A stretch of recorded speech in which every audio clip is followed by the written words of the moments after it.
মা, ও বাবা মা, কি বলো? ও মা, হ্যাঁ তুমি কি রান্না করেছো? আজকে হুম, লাউ ঘন্ট আর রুই মাছ। ও রুই মাছ আমার দিতে হবে না, একটুখানি এই লাউ ঘন্ট শুধু শুধু তো আমার শুধু তো ওরে আমার বাবা রে, শুধু মুখে দিতে হবে। শুধু খাবো। হ্যাঁ করো। আ আ দাঁড়াও, আ আ আ। ও ভালোই তো হয়েছে।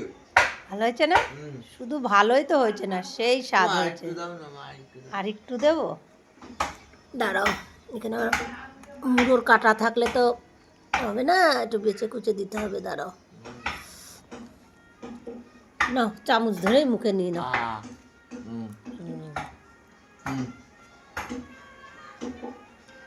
ভালো লাগলো? হুম, ঠিক আছে, খুব ভালো লাগলো। খুব ভালো লাগলো। এবার ভাত দিয়ে মাখিয়ে খাবো একটু পরে। আচ্ছা। ও মা, হ্যাঁ তুমি তো তখন ভাত না রাখা